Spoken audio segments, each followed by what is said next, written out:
Wassalatu wassalamu ala ashrafil anbiya'i wal mursalin Sayyidina Muhammadin wa ala alihi wa ashabihi ajma'in. Faqala Allah Ta'ala fi kitabihil karim ba'da a'udzu billahi minasyaitonir rajim. Ya ayyuhalladzina amanu taqullaha haqqa tuqatih wa la tamutunna illa wa antum muslimun. Hadirin jamaah rahimakumullah. Alhamdulillah setelah kita diizinkan Allah salat maghrib berjamaah, kita lanjutkan dengan duduk sejenak dalam majelis ilmu. Dan kita masih membahas tema era fitnah gelap gulita menjelang ad-dukhan. Tema kajian akhir zaman ini merupakan upaya kita untuk ma'rifatuz zaman, mengenal zaman yang sedang kita jalani sekarang. Dan acuan kita adalah hadis riwayat Muslim, di mana Nabi Muhammad SAW bersabda, Badiru bil a'mali fitanan ka qita'il lailil muslim. Bersegeralah kalian beramal sebelum datangnya fitnah yang banyak sekali, laksana malam yang gelap gulita. Nah, sebagian ulama yang mengamati akhir zaman berpandangan bahwa hadis ini mengacu ke zaman kita sekarang. Dan kita sudah membahas materi ini, tapi belum selesai. Namun saya ulangi kembali sinopsisnya. Jadi kita akan membahas bahwa situasi kita sekarang berada dalam gelap gulita, dan kegelapan ini sifatnya masih maknawi.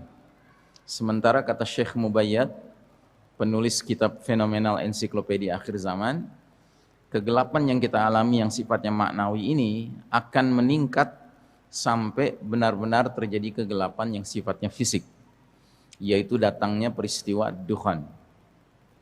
Sedangkan ad-dukhan itu kata Allah Ta'ala dalam surat ad-dukhan merupakan azabun alim, azab yang pedih. Tetapi alhamdulillah Nabi Muhammad SAW menjelaskan dalam hadis beliau bahwa sebagai azab, dukhan ini azab yang cerdas. Dia membedakan antara apa yang dialami oleh orang beriman sebagai dampak terpapar dukhan dengan orang kafir serta munafik yang terpapar dukhan. Kira-kira Nabi mengatakan bahwa bagi orang beriman ketika dia terpapar kabut asap dukhan ini, dia mengalami zukmah. Zukmah itu flu atau pilek.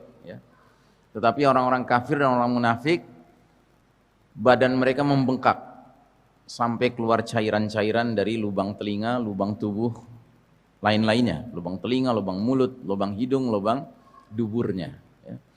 Jadi azab itu bagi kaum munafikun dan kaum kafirun. Tapi bagi orang beriman, dia menimbulkan masalah, tapi tidak sampai menimbulkan masalah yang berat. Nah, karenanya kita bersangka baik kepada Allah Ta'ala bahwa justru ketika ad-dukhan datang dengan segala ikutannya, itu merupakan tanda awal bahwa Allah Ta'ala akan mendatangkan nasrun min indillah, pertolongan dari Allah Ta'ala. Allah akan memberlakukan kembali sunnatullahnya, yaitu sunnah tadawul, sunnah pergiliran, yang mana giliran orang-orang kafir yang selama ini memimpin dunia, Allah cabut haknya, digantikan dengan orang beriman. Karena orang kafir telah diberikan kesempatan memimpin, ternyata yang mereka timbulkan hanya kegelapan dan kezaliman di muka bumi ini. Baik, kita sudah membahas slide demi slide, kita sudah membahas bahwa umat Islam sedang menjalani babak paling kelam dalam sejarahnya, dan inilah babak keempat dari 5 periode sejarah umat Islam yang disebutkan oleh Nabi dalam hadis riwayat Ahmad ini, yang mana kita sekarang di babak keempat, babak yang kata Nabi merupakan babak mulkan jabariyah, para penguasa yang memaksakan kehendak mereka. Pada hari ini telah berputus asa orang-orang kafir mengalahkan agama kalian. Maka jangan takut pada mereka, takut kepadaku, kata Allah Ta'ala. Nah, jadi saudaraku rahimakumullah, Ghazwa Fikri ini dilancarkan untuk membuat umat Islam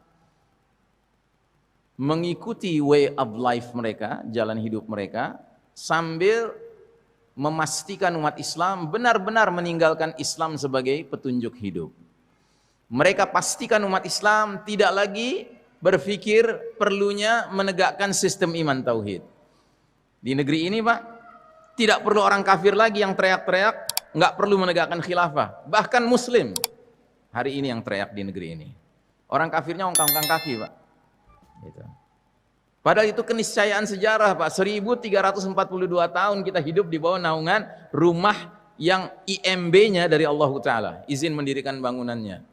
SK nomor berapa? 230, Al-Baqarah ayat 30. Inni ja'ilun fil ardi khalifah. Aku punya rencana menetapkan khalifah di muka bumi ini. Makanya sepanjang sejarah, khalifah cuma ada dua Pak. Khalifah yang amanah dan khalifah yang khianat.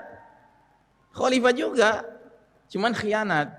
Yang amanah adalah yang menegakkan aturan dan hukum Allah. Yang khianat adalah yang mencampakkan aturan dan hukum Allah dan bikin aneka hukum dan aturan bikinan manusia. Itu namanya khalifah yang khianat Pak, siapapun dia. Makanya Ibnu Taimiyah rahimahullah ketika Mongolia masuk menyerbu ibu kota kita Pak, waktu itu ibu kota khilafah adalah Baghdad.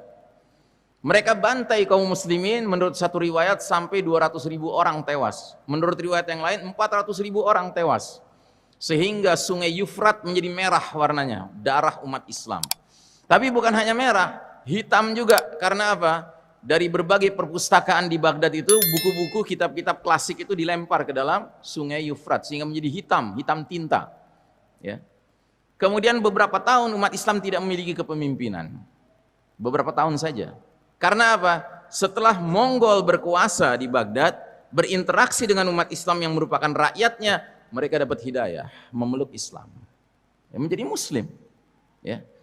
Tetapi Imam Ibnu Taimiyah yang waktu itu hidup tidak mencabut fatwa berjihad melawan penguasa Mongol itu. Aneh kan? Ya kan? Mestinya dibilang Imam Ibnu Taimiyah itu khawarij mestinya. Tapi kenapa tidak dibilang begitu?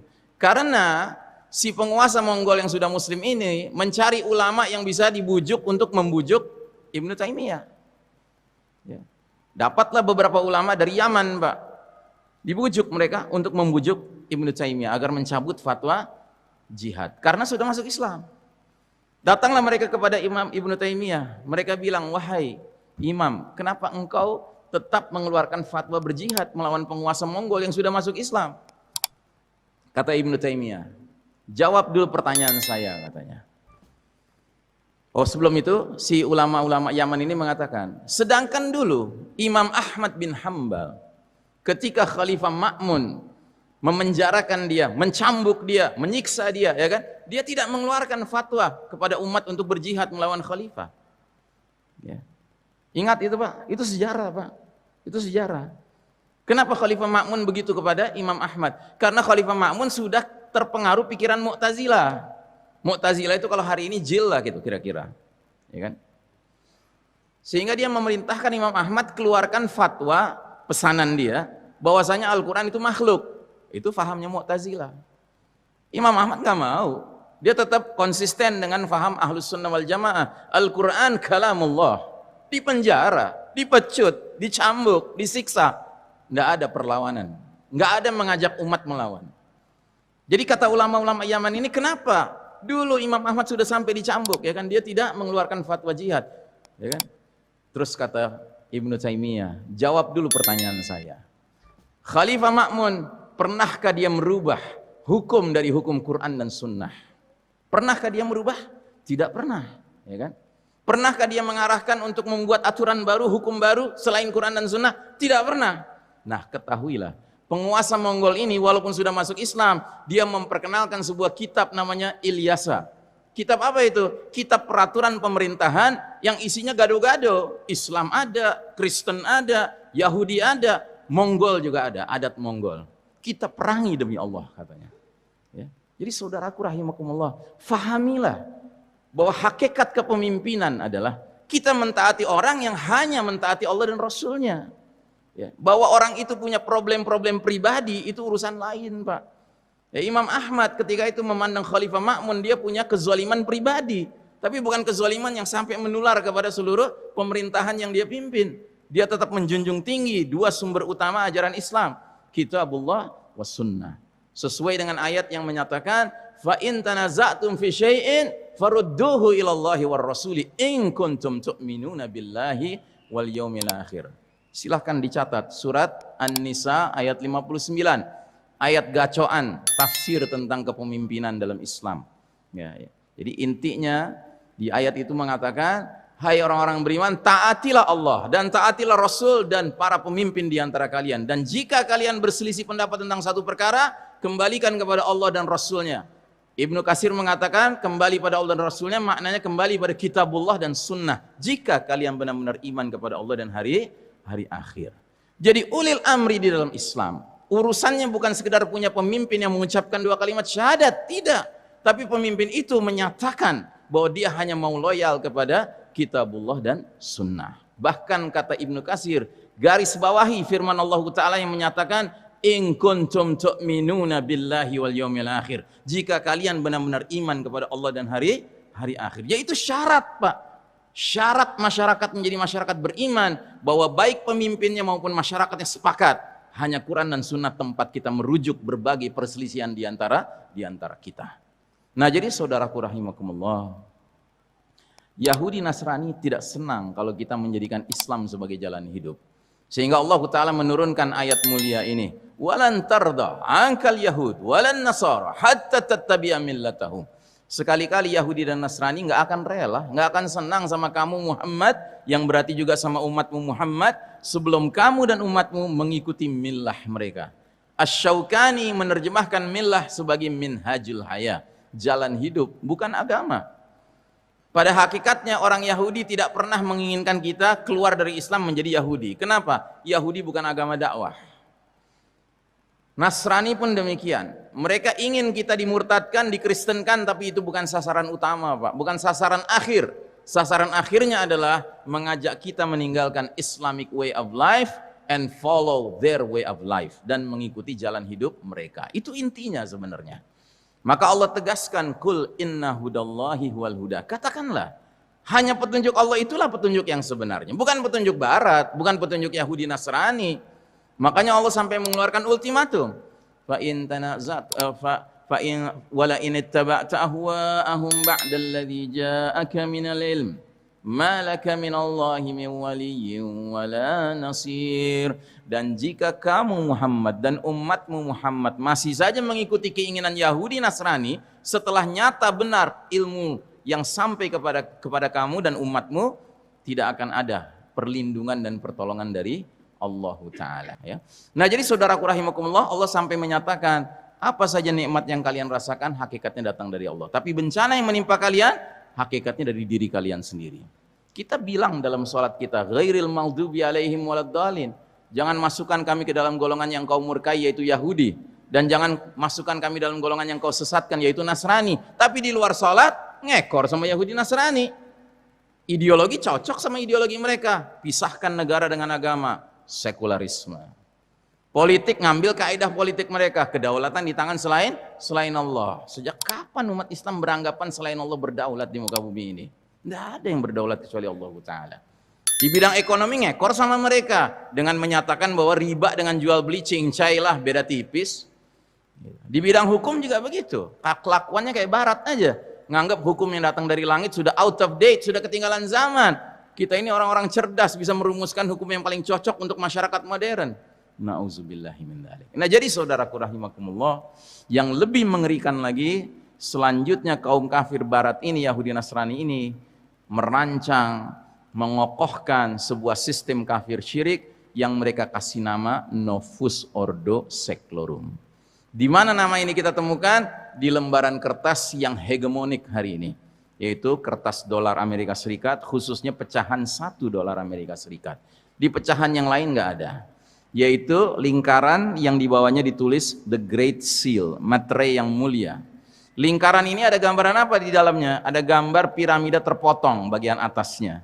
Lalu di atas piramida itu diletakkan secara mengambang, tidak ditempelkan, padahal ukurannya cocok segitiga itu untuk nempel jadi pucuk piramida itu, tapi sengaja dibikin ngambang. Di dalam segitiga itu ada mata tunggalnya, di sekelilingnya dikasih garis-garis, seolah-olah menggambarkan mata itu adalah sumber cahaya, sumber petunjuk, sumber bimbingan, sumber arahan. Terus mereka tulis di bawah, proyek mereka ini kalimat Novus Ordo Seclorum. Terlihat Pak, terbaca di situ?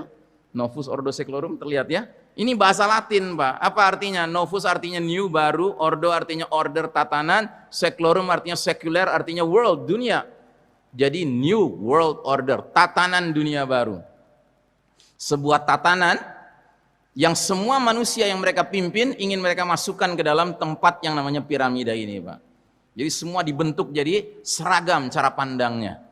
Yang mengerucut kepada si mata tunggal. Yang bagi kita umat Islam mata tunggal siapa Pak? Dajjal. Ya. Dan mereka tulis lagi di atasnya Anuit Quiptis. Apa artinya? He has favored our undertakings. Dia si mata sebelah ini telah merestui upaya-upaya kami. Upaya apa? Upaya membangun sebuah tatanan dunia modern yang baru. Yang seluruh aspek hidupnya ipol exosbut milpenkum. Sebut sajalah apapun namanya. Itu semuanya nilai-nilainya sejalan dengan nilai-nilai kekufuran Dajjal. Dan di dalam buku ini, Dajjal the Antichrist, karya Ahmad Thompson, seorang penulis muslim dari Inggris, gambar depannya saja sudah gambar The Great Seal tadi, dari uang $1 itu, diterjemahkan ke bahasa Indonesia dengan judul Sistem Dajjal. Kalau Anda bisa dapatkan buku ini, saya anjurkan Anda baca buku ini. Karena buku ini dengan sangat baik sekali secara sistematis menguraikan aspek demi aspek kehidupan, dibeberkan bahwa hakikatnya aspek-aspek kehidupan dunia modern sekarang ini, mau itu disebut bidang politik kah, ideologi kah, bidang hukum kah, bidang budaya kah, bidang medis, farmasi, ya kan? Itu dahsyat Pak, sudah rusak dengan nilai-nilai kekufuran di dalamnya. Ya. Maka kita mengatakan bahwa sistem ini sejatinya merupakan dipersiapkan untuk menggelar karpet merah menyambut hadirnya juru selamat mereka, yaitu Dajjal. Yahudi itu menganggap Dajjal itu juru selamat mereka Pak. Ya, kenapa? Inilah keunikan bahasa Arab. Al-Masih itu artinya juru selamat. Tetapi Al-Masih dalam bahasa Arab juga artinya pembohong, pendusta. Jadi orang-orang Yahudi karena sudah dimurkai sama Allah, al-maghdubi alaihim, akhirnya hati mereka jadi terbalik Pak. Yang hak dibilang batil, yang batil dibilang hak. Jadi yang mereka nantikan itu sang pembohong akan mereka perlakukan sebagai sang juru selamat, Dajjal. Sementara kita orang-orang beriman, kita sadar Al-Masih yang nanti turun adalah Isa alaihi salam.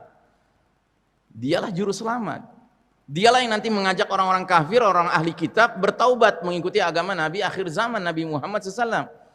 Ada hadis mengatakan bahwa Isa alaihissalam nanti turun di akhir zaman, ya, mengikuti millah Muhammad sallallahu alaihi wasallam. Ya. Nah, jadi mereka justru menganggap Isa alaihissalam nanti sebagai sang pembohong. Jadi udah rusak mereka Pak. Makanya mereka sekarang menyambut dengan membangun sistem ini Pak. Nah, jadi kita umat Islam didorong untuk turut mendukung sistem Dajjal ini, yang berarti diajak untuk turut menyambut hadirnya fitnah paling dahsyat sepanjang sejarah Bani Adam. Nauzubillahi min dzalik. Nah, karenanya kita mengatakan bahwa sistem kafir syirik dunia modern sekarang ini hakikatnya adalah sistem Dajjal. Nah, jadi saudaraku rahimakumullah, Nabi sampai menggambarkan situasi kita seperti dalam hadis ini. Kalian berada dalam era penuh fitnah seperti malam yang gelap gulita, dan ancamannya bagi umat Islam sangat mengerikan. Pagi beriman, sore kafir. Sore beriman, pagi kafir.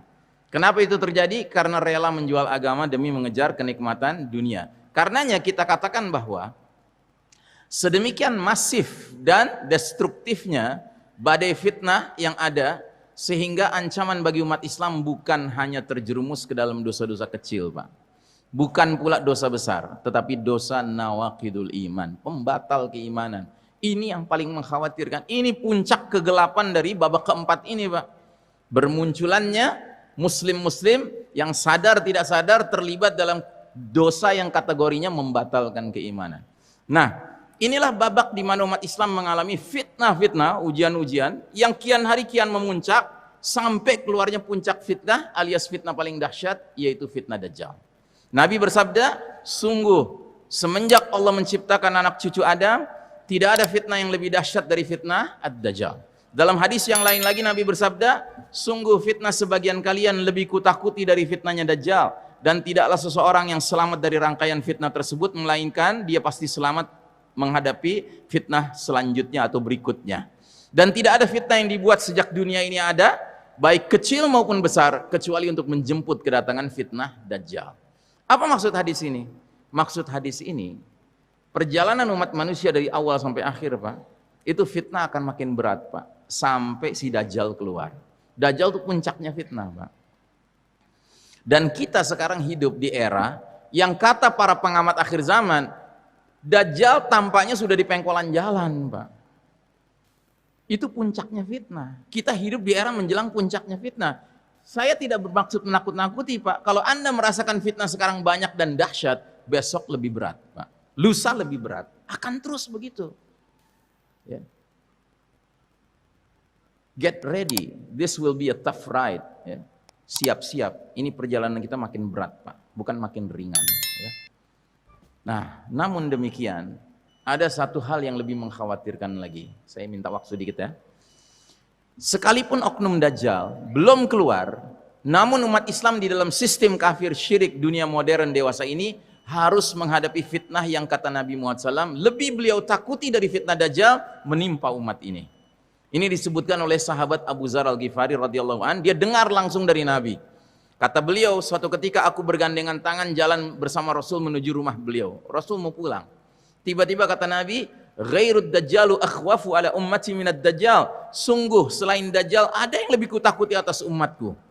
Kagetlah Abu Dzar mendengar ini, karena Abu Dzar tahu hadis tadi bahwasanya Dajjal fitnah yang paling dahsyat. Tahu-tahu Nabi bilang begini. Sehingga langsung Abu Dzar bertanya, "Ya Rasulullah, apa itu fitnah yang lebih engkau takuti menimpa umatmu selain Dajjal?"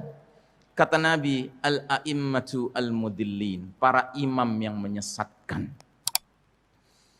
Para ulama kita membahas tentang al-a'imma al-mudillin ini, kesimpulan mereka ada dua maknanya. Makna pertama, para penguasa yang tidak memimpin dengan petunjuk Allah dan petunjuk Rasul, itu satu. Yang kedua, ulama su, ulama-ulama yang buruk, Pak. Ulama su siapa? Ulama yang lawannya ulama khair. Ulama khair itu ulama yang baik, Pak. Ciri ulama yang baik itu apa? Dua. Takutnya hanya kepada Allah dan antara ilmu dan amalnya klop. Kalau ulama su justru sebaliknya, takutnya kepada selain Allah. Dan biasanya kepada siapa dia takutnya? Pada nomor satu, Pak. Para penguasa yang tidak memimpin dengan ketentuan Allah dan Rasulnya. Dan yang kedua, antara ilmu dan amal mereka berseberangan jalan, nggak ketemu. Gitu. Pertanyaan saya, di zaman kita sekarang ini, makna yang mana yang hadir? Nomor satu apa nomor dua? Apa? Paket hemat, Pak. Dua-duanya hadir. Gitu. Bayangkan. Ya. Makanya kacau, Pak, dunia sekarang. Yang punya otoritas sosial politik dengan yang punya otoritas keagamaan kerja sama, ya kan? Sehingga udah sezolim apapun si pemilik otoritas sosial politik ini, yang punya otoritas keagamaan mengatakan, ya jangan dikritik, khawarij kamu mengkritik. Nauzubillahi min dzalik. Ya. Dalam Islam yang namanya pemimpin itu ada dua macam. Makanya Nabi sampai mengatakan, sekalipun kamu dicambuk, ya kan tetap taat sama dia. Itu kapan? Di babak ketiga tadi. Dulu di babak ketiga, ketika khalifahnya masih menyatakan Quran dan Sunnah sebagai sumber keputusan. Ya. Nah, jadi saudaraku rahimakumullah, sampai Nabi mengatakan dalam sebuah hadis, sudah sampaikah kepada kalian, sepeninggalku nanti akan muncul para pemimpin yang barang siapa memasuki mereka itu maksudnya mendekati mereka, sekitar mereka, mendukung mereka, ya kan? Kedua, membiarkan kedustaan mereka, dan ketiga, mendukung kezaliman mereka. Kata Nabi, 3 kesialan dia akan dapatkan. Yang pertama, lastu laisa minni, dia tidak termasuk golonganku, nggak diaku sama Nabi sebagai golongan Nabi Muhammad SAW. Yang kedua, walastu minhu, dan aku tidak termasuk golongan dia. Artinya Nabi nggak mau dikait-kaitkan dengan dia. Dan yang ketiga, dia tidak akan mendatangi telagaku. Telaga Nabi itu adalah al-haud. Di hari berbangkit nanti Nabi berdiri di samping sebuah telaga, isinya air jernih, air bersih. Dia akan bagikan kepada setiap muslim yang datang kepada dia. Terus kemudian nanti akan ada muslim-muslim, Nabi lihat, ciri-cirinya berwudu nih. Dipanggil sama Nabi, ini umatku gitu kan. Kata malaikat, sana menjauh. Nggak boleh mendekat sama Nabi. Kenapa? Karena kata malaikat, engkau tidak tahu apa yang mereka kerjakan setelah engkau wafat. Rupanya kerja mereka adalah apa? Mendukung pemimpin yang sepatutnya nggak didukung. Karenanya Nabi terus mengatakan, Adapun barang siapa yang tidak memasuki mereka, jadi nggak deket-deket sama mereka, jaga jarak, terus tidak membantu kezaliman mereka, tidak membenarkan kedustaan mereka, 3 fadilah mereka akan dapatkan. Pertama, fahuwa minni, diaku sama Nabi sebagai golongan umat Muhammad SAW. Wa ana minhu, dan aku bagian dari dia. Nabi mau diasosiasikan dengan muslim tersebut. Dan yang ketiga, dia akan mendatangi telagaku. Nah, jadi saudaraku rahimakumullah, fa'tabiru ya ulil absar. Berfikirlah wahai saudara-saudaraku yang mempunyai akal, bahwa hakikat kepemimpinan bukan sekedar dia secara formal dia aku sebagai pemimpin, tidak, tapi dia memimpin dengan ketentuan Allah dan Rasulnya. Itu yang menjadi sebab kita mentaati dia. Tapi kalau dia tidak mengajak kita kepada Quran dan Sunnah, apa alasannya kita mengikuti dia? Ya. Tapi Ustadz, ada hadis mengatakan sekalipun budak kita harus taat sama dia. Tolong hadisnya dibaca lengkap. Karena hadis itu harus didukung dengan hadis yang lain yang mengatakan sekalipun kalian dipimpin oleh budak yang hitam dari Habasyah, dari Ethiopia, yakudukum bi kitabillah, memimpin kalian dengan kitab Allah, isma'u wati'u, dengar dan taat pada dia. Ada catatannya Pak. Itu budak tetap memimpin dengan ketentuan kitab Allah. Ya. Ini nggak ada kitab apa yang dipegang gitu ya. Jadi budak lagi. Gitu, ya kan? Ngapain kita nurut sama pihak yang hakikatnya ngajak kita ke Allah dan Rasulnya. Nah, jadi saudaraku rahimakumullah, era mulkan Jabrian di mana sistem Dajjal, bentukan kaum kafir Yahudi Nasrani sedang menguasai dunia, didukung oleh para pemimpin yang menyesatkan ini, telah melahirkan peradaban penuh dosa sehingga memurtadkan banyak umat Islam. Dan kegelapan yang kita alami sekarang berawal dari kegelapan yang sifatnya maknawi, namun dengan berjalannya waktu dia akan semakin pekat sampai Allah Ta'ala mentakdirkan datangnya kegelapan yang fisik. Apa itu? Peristiwa Ad-Dukhan. Ad-Dukhan dikatakan oleh Allah dalam surat Ad-Dukhan di ayat ke-11-nya, yaghshan nas, meliputi semua manusia, wa hadza adzabun alim, ini azab yang pedih ya. Tapi alhamdulillah dalam hadis kata Nabi, azab ini cerdas. Ad-Dukhan membuat orang beriman seperti kena flu. Sedangkan ad-dukhan membuat orang kafir membengkak tubuhnya sampai keluar cairan dari kedua telinganya. Kata Ali bin Abi Thalib, lalu asap itu akan menghembus orang kafir sampai binasa. Kalau kata anaknya Umar bin Khattab, asap itu akan masuk ke telinga orang kafir dan munafik sampai kepala mereka dirasakan seperti kepala hewan yang terpanggang. Jadi yang jelas tersiksa adalah kaum kafir dan kaum munafikun. Jadi babak mulkan Jabrian ini, di mana sistem Dajjal menggurita secara mendunia, telah melahirkan peradaban manusia yang mempertontonkan kesombongan, kemungkaran, kemaksiatan, kezaliman, kesyirikan, kemunafikan, kekufuran yang luar biasa terhadap Allah Rabbul Alamin. Ketika Allah menilai bahwa peradaban ini sudah melampaui batas togo, maka Allah pasti mendatangkan azab yang berskala dunia. Ya, bayangkan saja, dulu di zaman Nabi Lut alaihissalam, LGBT dipraktekkan di 7 kota, semuanya di satu negeri, namanya Sodom. Sedangkan hari ini Pak, LGBT sudah dihalalkan hukumnya, ya, pernikahan sejenis kelamin sudah halal hukumnya di 23 negara di seluruh dunia Pak. 23 negara. Terpencar-pencar, Kanada, Amerika Utara, Eropa, Afrika Selatan, Australia, Selandia Baru. Belum lagi negeri-negeri Asia yang sedang ngantri jadwal di parlemennya membicarakan tentang LGBT. Taiwan, Hong Kong, ya kan, itu semua tuh menanti saja. Bayangkan Pak, kayak apa azab Allah ya. Nah, jadi dukhan ini harus kita yakini ya, bahwasanya dia adalah makar Allah. Wa makaru wa makarallah wallahu khairul makirin. Orang-orang kafir membuat tipu daya sistem Dajjal ini. Tetapi Allah akan balas tipu daya mereka dengan mendatangkan dukhan dengan segala perangkat-perangkatnya. Jadi badai fitnah dukhan dan fenomena alam lainnya ternyata justru membawa kepada kondisi yang mengisyaratkan bahwa Allah Ta'ala akan segera menggilir kembali kepemimpinan dunia kepada kaum beriman sesudah kaum kafir berjaya namun memanfaatkannya untuk menebar kegelapan dan kezaliman. Jadi ayat ini akan berlaku lagi, cuman arah panahnya bukan ke bawah. Kalau kemarin arah panahnya ke bawah dari babak ketiga ke babak keempat, nanti kita berpindah dari babak keempat ke babak kelima, ke atas Pak ya. Dan saya termasuk orang yang bersangka baik, melihat kelakuan umat manusia yang makin hari makin layak diazab, kelihatannya datangnya dukhan nggak lama lagi Pak. Gitu. Cuma jangan karena alasan itu kita malam-malam sholat tahajud berdoa, ya Allah segerakan datang dukhan, bukan begitu, ya kan? Jangan kita mengharapkan fitnah, jangan. Tetapi yang pasti kalau itu terjadi, kita harus menjadi orang beriman yang cerdas, ya, yang melihat apa yang ada di baliknya. Nah, jadi saudaraku rahimakumullah, hakikatnya perpindahan kita dari babak keempat di mana kita hidup sekarang menuju babak kelima penuh kejayaan nanti, harus melewati masa transisi yang memang penuh ujian, penuh tantangan, penuh kesulitan. Ya, akan ada hantaman keras dari langit, akan ada azab dukhan, akan ada pembenaman-pembenaman bumi di timur, di barat, akan ada peperangan-peperangan dipimpin Al-Mahdi, akan ada yang namanya kita menghadapi Dajjal, bahkan menghadapi Ya'juj wa Ma'juj. Dan ini semua kaedahnya adalah inna ma'al usri yusron.